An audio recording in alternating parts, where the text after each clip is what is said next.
Hello YouTube, this is Morgan, Airspeed Prime here at my next Sword Art Online review. This one's going to be my review for Sword Art Online Girls Ops Volume 4. So yeah, this was only released a couple of weeks ago. I obviously read it at the time, but I'm only getting around to doing the review now. But anyway, there's the cover, pretty nice with like our four key characters in this series. Of course, Leafa, Liz, Silka, and Lux. Then on the back, we have the same group of characters. Spine just says 4 and it's your standard stuff. And yeah, that's really all there is to talk about here. Obviously, where we left off with part 3 is that we're in the middle of this kind of Lux and Gwen kind of arc, which obviously relates to Lux's past in SAO, and the perceived, I suppose, betrayal of Gwen, Gwen interpreting Lux's inaction, I suppose, as a betrayal of her, and that's been what part 3 was about. Gwen kind of revealing all of this stuff, revealing to the other girls that you used to be a part of a group that was associated with like Orange players and somewhat associated to Laughing Coffin. That's why you have that symbol, and thinking that this would be a thing to kind of ruin their kind of friendship in a way. Like, she is trying to mess up all of Lux's relationship in the same way that she interprets Lux as kind of messing up her kind of remaining time in SAO, obviously being captured like she was. And in that sense, it's a fairly simple to explain volume, in that this is the volume where we see, that friendship kind of come back together again. How they managed to kind of get through Gwen's kind of act here of like trying to force Lux and her new friends apart and, get one over once again on Lux, but them trying to kind of turn the tables and bring her back into the fold, that SAO isn't the past, we can move beyond this, we used to be friends, you can be part of our friend group going forward. And that's really what this whole kind of thing is about.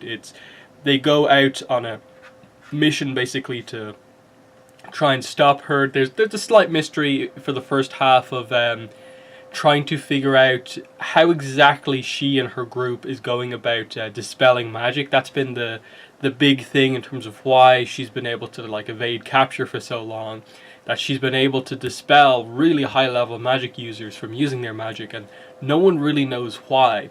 So that reveal comes out, and then it's all about kind of the final stages of like the desperate lengths that Gwen is willing to go through to make all of this happen.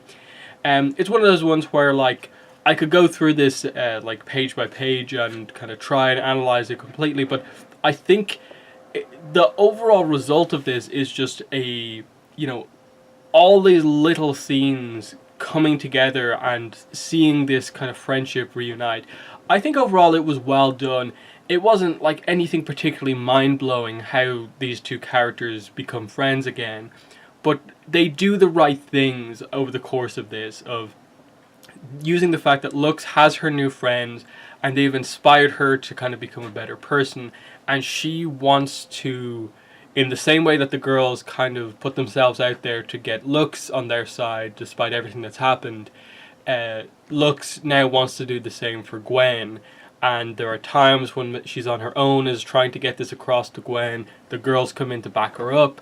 And this is obviously where there's a section where the reveal comes out about kind of Gwen's power. Silica is the one to actually figure it out, which I like.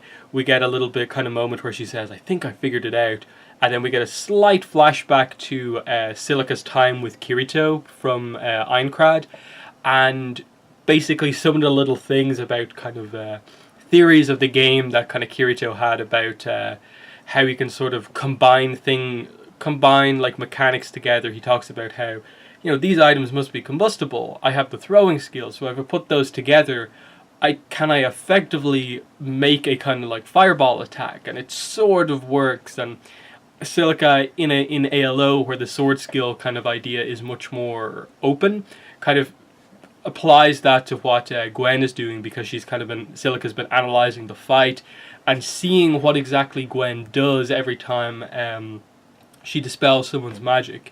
And so the reveal that we get is that Gwen and how she dispels magic is a kind of really high level throwing skill where she has this ability to, depending on what item she throws, apply a certain effect to the object that she's thrown, and it kind of has a sort of magical effect.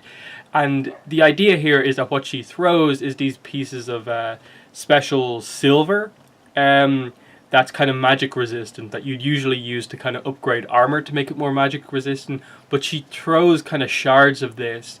And so the effect that it has with her sword skill is that it basically, as someone's charging up to do a magic attack, it basically dispels it and stops them from doing it. And that's what she's been doing all this time.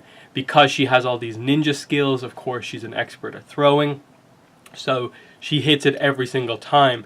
So what Silica and our team do is that they have to throw off her aim. And I love the connection of how they do this. They use the angel whisper rings from like earlier on in the series, which obviously we know effectively act as like little kind of radio kind of messaging type things. So what they do is they send messages to each other, and then it seems like in the middle of battle, like, oh, Leafa's launching a magic attack over here, so Gwen throws her sword skill over there, but it's actually just Silica playing the message from her ring, and Leafa is actually on the other side, like charging up an attack, and so they kind of manage to kind of overwhelm her with this and gain the advantage. And they kind of use this as a way to show that, look, you just thought of these things as something that represent friendship, something that you think that you don't need anymore, but they're more than that. They're like a symbol of trust, and we get this great moment of kind of all the girls kind of standing together with their rings, showing how important they are. That's kind of where we go. This kind of leads Gwen to kind of have this really, really kind of dark reaction. She's like, all the other people from her guild leave her and she's left on her own, and she decides that the only way to do anything going forward is to just activate this final trap in this area that they're in. Because she runs an orange guild, she she ends up revealing this quite interesting thing that even goes back to Aincrad, which is that, you know, all of the key base locations, because they're located in towns, it means that to actually run an orange guild, you can't just run it from a town, because part of the banning is that, like, if you're an orange player, you can't even go into towns. So the Laughing Coffin and other guilds like that, they actually set up their bases based around safe zones in labyrinths and dungeons. And that's effectively what's happened here. And they would use basically the monsters and stuff like that as traps so that no one could get near them. And that's what she's done here. She kind of has this kind of trap monster, or it's a kind of a special type of boss here that she kind of activates. And they all think that she has control over it, but she kind of reveals in this moment that she actually has no control whatsoever over it.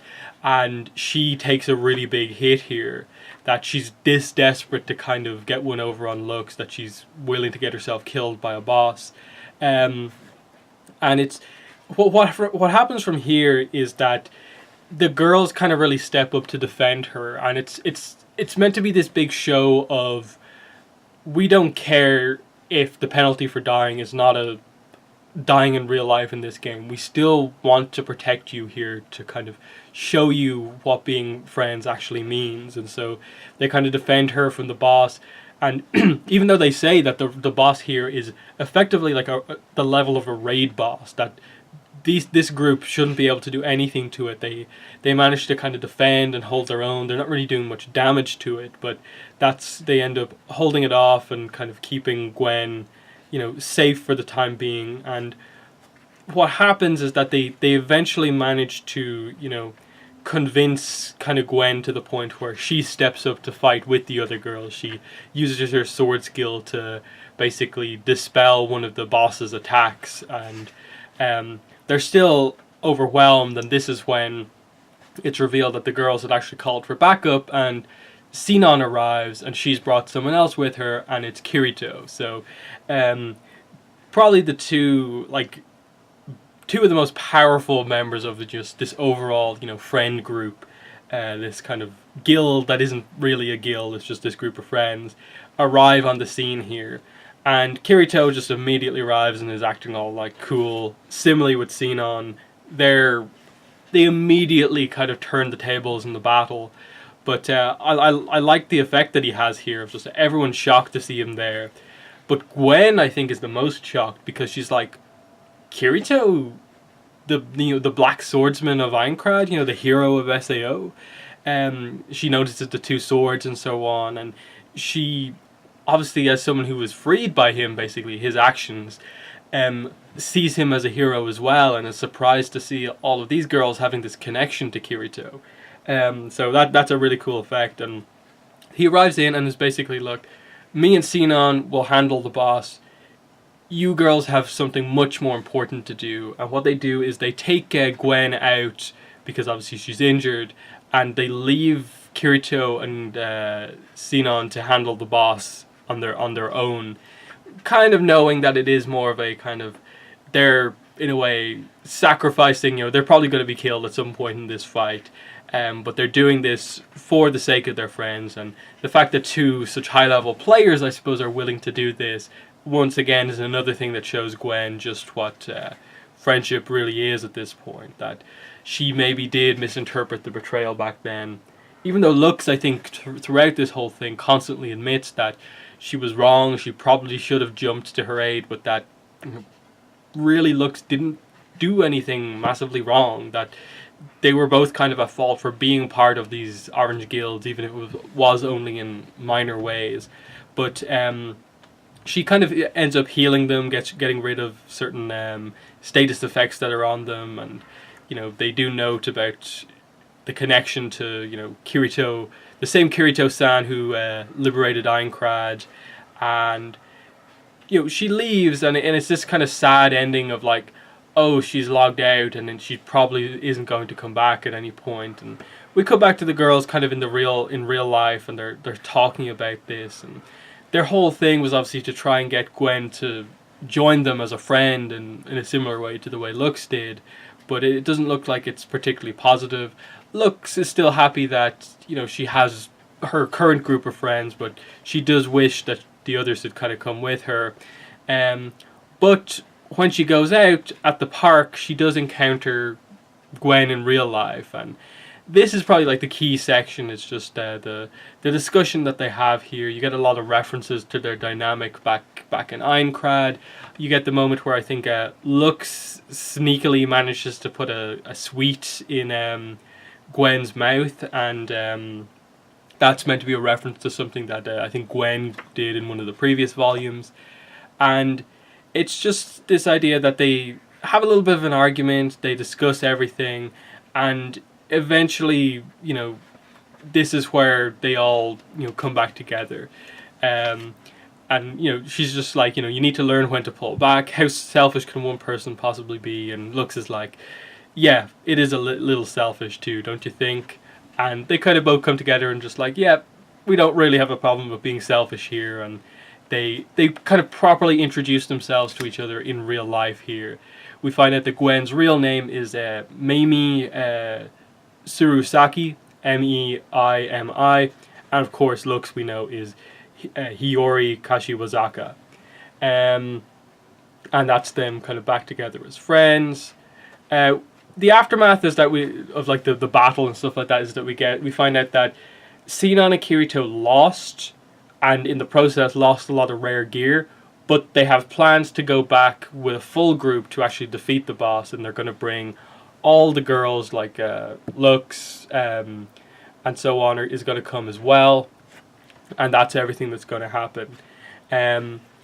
But what they find out when they go back into the game is that even though Gwen and Lux have made up in real life, they found out from Sakuya that Gwen turned herself in the game, gave over everything in the entire game that she owned, and then Sakuya reveals that she had plans to delete her account, and when they check, that is indeed the case, and they're kind of wondering what exactly happened. But of course, we do get a happy ending. They find Sinon, and Sinon's really annoyed with Kirito because he's hanging out with some other girl, and of course, Gwen, in a new account, has attached herself to Kirito's arm and is kind of, another girl to kind of add to the list who really likes Kirito. But you can sort of tell that it's her attempt to, I suppose, annoy the others, and you get Lifa a bit kind of taken aback by this, and Kirito is constantly like, I haven't done anything, stop accusing me of like being with this girl. You know, I just put out a request for other people to join, and she joined and is now attached to me. So it's a fun little dynamic, as just she reveals that she's made an account based off her SAO data, so she still is quite skilled here because she was fairly skilled in SAO, but it's a very different type of character to her previous one.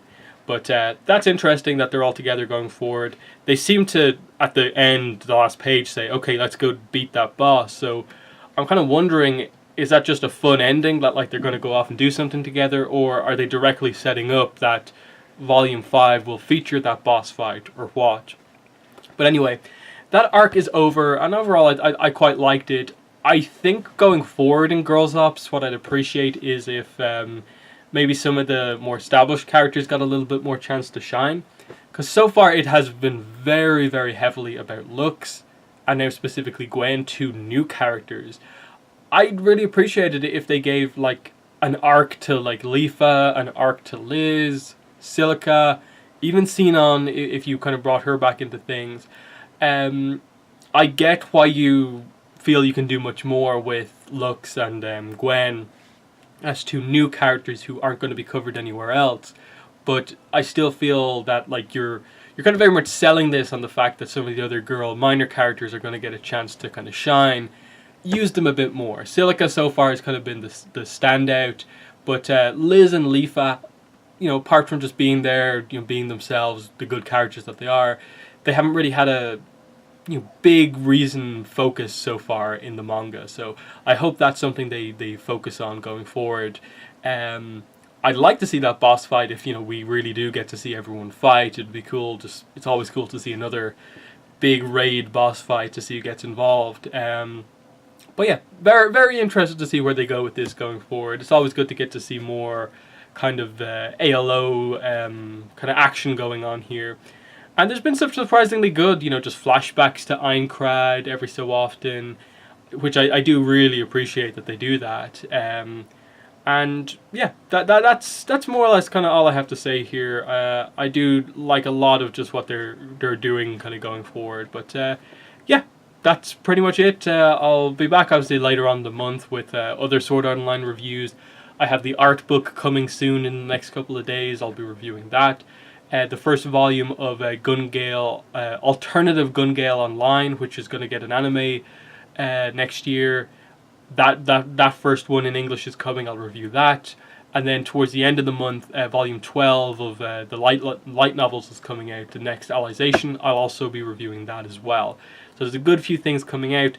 Not sure when the English release of Volume 5 is, but I will review it when it comes out. But yeah, that's been the video. Thanks for watching, and bye.